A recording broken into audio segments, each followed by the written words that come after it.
Good morning students. आज हम new topic discuss करने वाले हैं जिसका नाम है क्रोमोसोमल डिसऑर्डर्स। क्रोमोसोमल डिसऑर्डर्स ये इस चैप्टर का लास्ट टॉपिक है, बट बहुत इम्पॉर्टेंट है क्योंकि इससे रिलेटेड क्वेश्चंस के चांसेस बहुत ज़्यादा हो सकते हैं।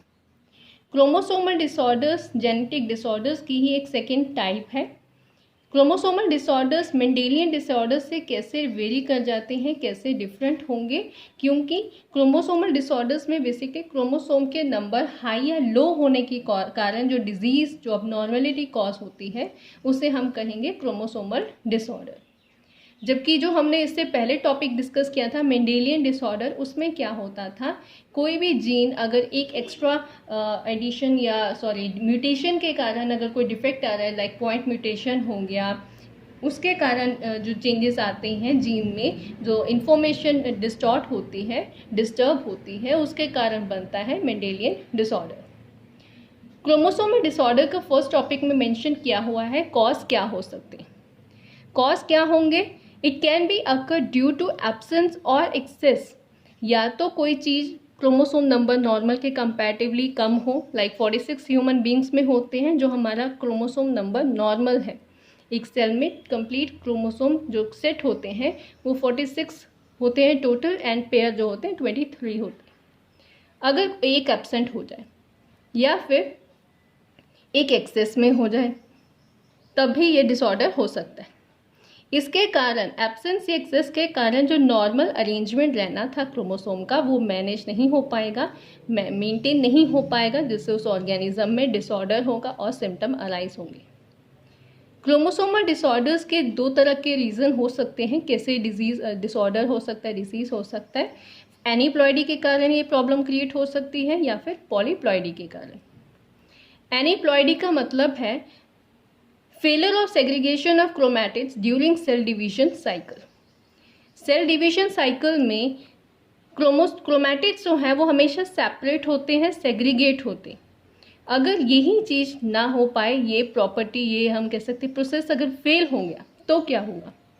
It result in the gain और loss of a chromosome. Normal process जो चल रहा है हर एक सेल डिवीजन में, उसमें सेग्रीगेशन होना बहुत ज़रूरी है, अदरवाइज क्रोमोसोम नंबर तो आगे कभी नॉर्मल रह ही नहीं पाएंगे। एनीप्लॉइडी में ऐसा होता है जिसमें एक एक्स्ट्रा क्रोमोसोम गेन या लॉस के कारण क्या हो सकता है, सेग्रीगेशन के कारण या क्रोमोसोम नंबर ज़्यादा हो जाएंगे या फिर कम हो जाएंगे। एग्जाम्पल्स हम आगे डिस्कस करेंगे, लाइक डाउन सिंड्रोम आ गया। ये कैसे हो रहा है disorder? It is caused by gain of extra copy of chromosome number 21। एक एक्स्ट्रा कॉपी के कारण, क्रोमोसोम नंबर 21 के कारण उस पर्सन में डाउन सिंड्रोम देखा जा सकता है। अब वो पर्सन नॉर्मल नहीं रह पाएगा, उसके अंदर कुछ ऐसे चेंजेस आएंगे जो विजिबल होंगे। एक और एग्जाम्पल यहाँ पे दी गई है एनीप्लॉइडी की, that is Turner syndrome, which is caused due to the loss of an X chromosome in human females। First वाले केस में एक एक्स्ट्रा कॉपी की बात की जा रही थी, जबकि सेकेंड वन टर्नर सिंड्रोम में क्या कहा जा रहा है कि एक क्रोमोसोम जो है, एक्स क्रोमोसोम जो है, उसकी एब्सेंस है। अब ह्यूमन फीमेल्स को अगर कंप्लीट क्रोमोसोम चाहिए होते हैं 46 और 44 इसमें से ऑटोसोम होंगे, जबकि जो लास्ट 2 होंगे क्रोमोसोम, सेक्स क्रोमोसोम, वो होंगे XX, तभी 46 बन पाएगा। बाकी सारे ऑटोसोम तो एकदम नॉर्मल है। एक एक्स्ट्रा जो एक नॉर्मल जो कंप्लीट पेयर बनना था सेक्स क्रोमोसोम का, वो नहीं बन पाया, एक एक्स क्रोमोसोम की कमी, इसके कारण हो जाएगी टर्नर सिंड्रोम। आगे फर्दर हम इस टॉपिक को डिस्कस करेंगे। पॉलीप्लॉइडी क्या है? Polyploidy failure of cytokinesis after telophase stage of cell division result in an increase in a whole set of chromosome in an organism। Polyploidy एक ऐसा फैक्टर है जो कि बेसिकली ह्यूमंस में, एनिमल्स में नहीं देखा जाता, ये देखा जाता है प्लांट्स। इसमें क्या होगा, साइटोकाइनेसिस ही नहीं हो पाई। अब साइटोकाइनेसिस में सेल डिवीजन होती है न्यूक्लियर डिवीजन के बाद। Failure of cytokinesis after telophase stage, telophase stage के बाद साइटोकाइनेसिस से होता क्या है, 2 नए सेल्स बन जाते हैं, और अगर ये नहीं हो पाएगा तो इस कंडीशन को हम बोलेंगे पॉलीप्लॉइडी। एग्जाम्पल यहाँ पे दी गई है, लाइक वीट में ये देखा गया है, पीनट्स में देखा गया है, इवन ओट्स एंड बनाना में इस तरह का डिसऑर्डर देखा गया है। बट ये डिसऑर्डर ऐसा नहीं होता कि इसका हमें कोई बहुत ज़्यादा नुकसान होगा, क्योंकि अगर ऐसा कुछ हो रहा है तो हम उन्हें प्रेफर नहीं करेंगे, सिंपल सी बात है। बट अगर ऐसी ही चीज़ें ह्यूमंस में हो या एनिमल्स में हो तो सिंपल सी बात है, विजिबिलिटी या उनके हम कह सकते हैं फिनोटाइप बहुत ईजिली हमें अपीयर हो सकती है।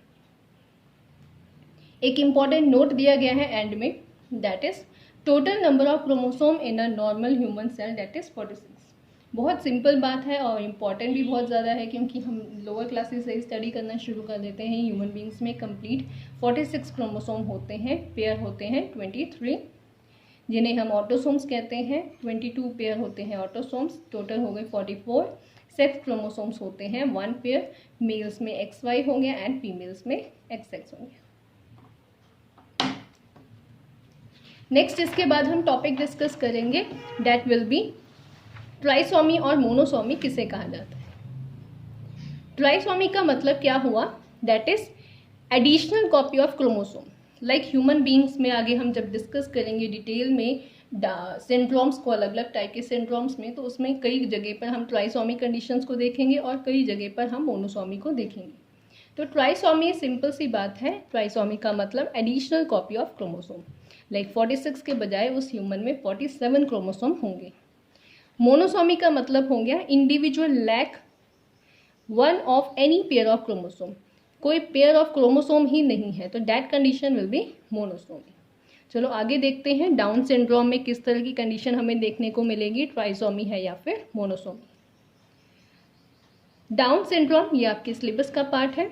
डाउन सिंड्रोम को मंगोलिज्म भी कहा जाता है कई कंडीशंस में, बट बेसिकली ज़्यादातर बुक्स में डाउन सिंड्रोम ही लिखा होता है और बच्चे भी डाउन सिंड्रोम से ही इसे याद रखते हैं। आप इसका सेकेंड नेम भी याद रखो, जिससे क्या होगा, एक हेल्प हो जाती है एक्स्ट्रा। अगर हमें एक अलग डिफरेंट नेम पता है तो सिंपल सी बात है, हमें याद रखना ईजी हो जाएगा। कई बार याद डाउन सिंड्रोम मान लो किसी रीज़न से नहीं याद रहा तो एटलीस्ट हम उसके सेकेंड नेम से भी आंसर दे सकते हैं।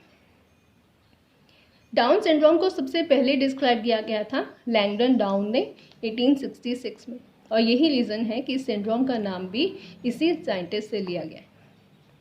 It is due to trisomy. अब ट्राइसोमी के कारण हो रहा है, तो अभी हमने डेफिनेशन की है ट्राइसोमी की, इसका मतलब क्या होगा, एडिशनल कॉपी ऑफ क्रोमोसोम। तो इसका मतलब डाउन सिंड्रोम जिन लोगों को होता है उनमें एडिशनल कॉपी होती है क्रोमोसोम की। It is due to trisomy of 21st chromosome that the number is 47.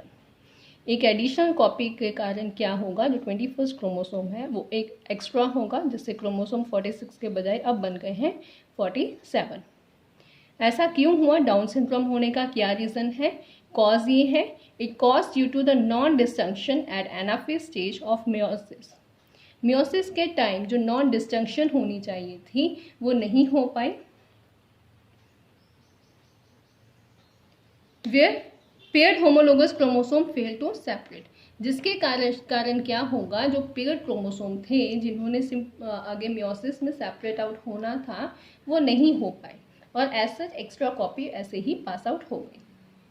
Symptoms क्या होंगे, किसी भी ह्यूमन को जिसे ये डिजीज़ होगी, जिसे ये प्रॉब्लम होगी, डिसऑर्डर होगा, तो उसमें किस तरह के सिम्टम उनमें देखने को मिल सकते हैं। पहली बात तो डाउन सिंड्रोम वाले लोग जो होते हैं वो शॉर्ट स्टैचर्ड होंगे। Down syndrome male and female किसी में भी हो सकता है, याद रखना, जैसे हमने मेंडेलियन डिसऑर्डर में किया था, कुछ स्पेसिफिक जो डिसऑर्डर्स थे वो क्या हो रहे थे, एक पर्टिकुलर जेंडर में हो रहे थे। लाइक कलर ब्लाइंडनेस जो था वो मेल्स में ज़्यादा हो रहा था, ठीक है। बट डाउन सिंड्रोम में क्या होता है, it can occur to male as well as female, क्योंकि ये सेक्स रिलेटेड डिसऑर्डर नहीं है। शॉर्ट स्टैचर हो सकता है, शॉर्ट हाइट होगी बहुत ज़्यादा, स्मॉल राउंड हेड होता है, जो हेड होगा वो बाकी नॉर्मल लोगों से देखने में हमें डिफरेंट लगेगा, छोटा होगा, गोल होगा। फूरोड टंग, हमेशा ही जीभ बाहर को निकाल के रखते हैं। पार्शियली ओपन माउथ, मुंह खोल के रखते हैं, मुंह खोलेगा तभी जो टंग है, जीभ है, वो बाहर निकल पाएगी। तो हमेशा इस तरह का इनका जो हम अपीयरेंस देख सकते हैं। Palm is broad with characteristic palm crease, इनके जो पाम, जो हथेली होती है ना, जो हमारे हाथ हथेली होती हैं, ये ब्रॉड बहुत ज़्यादा होते हैं, चपटे से लगते हैं देखने में, और इनके पाम जो हथेली में बहुत ज़्यादा क्रीज होती हैं, लाइंस देखने को मिल जाती हैं। Physical retarded, physically proper development इनकी नहीं हो पाती, आम लोगों की तरह ये नॉर्मल कोई भी काम इजीली नहीं कर पाएंगे। साइकोमोटर रिटार्डेड, साइकोमोटर मतलब वेट, साइज, डिस्टेंस, इस तरह की जो बहुत साइकोमोटर स्किल्स होती हैं ये प्रॉपरली नहीं कर पाते। Mental development is retarded, mental development भी इनकी नहीं होती है, सोचने समझने की शक्ति ज़्यादा नहीं होती, मन बुद्धि बच्चे भी इन्हें कह देते। नेक्स्ट इसके बाद आ गया that is Klinefelter syndrome. Klinefelter syndrome जो है ये होता है due to the presence of an additional copy of X chromosome. तो यही भी क्लाइनफेल्टर भी ट्राइसोमी की ही एक एग्जाम्पल है जिसमें एक एडिशनल कॉपी एक्स क्रोमोसोम की आ गई। एक एक्स्ट्रा एक्स क्रोमोसोम के कारण क्या होगा, जो रिजल्ट आएगा उसमें एक एक्स्ट्रा क्रोमोसोम दिखेगा लाइक 47।